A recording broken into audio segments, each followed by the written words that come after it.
Under the bright, golden sun that bathed the island of Motunui, a peculiar occurrence stirred excitement and curiosity among its inhabitants.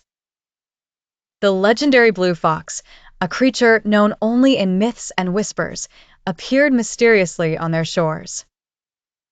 Moana, the chief's adventurous daughter known for her deep connection to the sea, was particularly enchanted by the creature. Her adventurous spirit was kindred to the mystical nature of the fox, and she felt an unspoken bond brewing between them. As the islanders gathered, Moana decided to approach the blue fox. The fox, understanding her intentions without words, gently nudged her hand with its nose.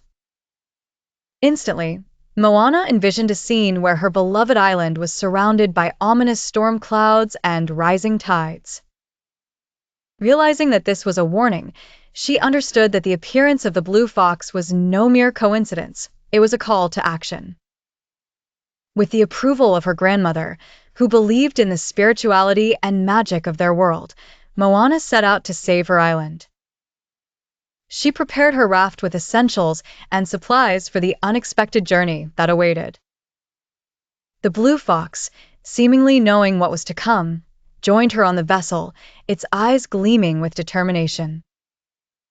As they embarked on their voyage, the ocean stretched endlessly before them, an open canvas for the adventure that awaited.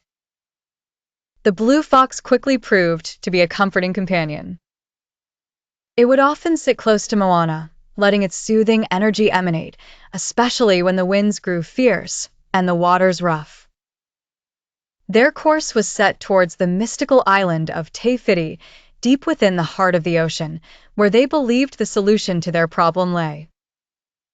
Along the way, they faced numerous trials.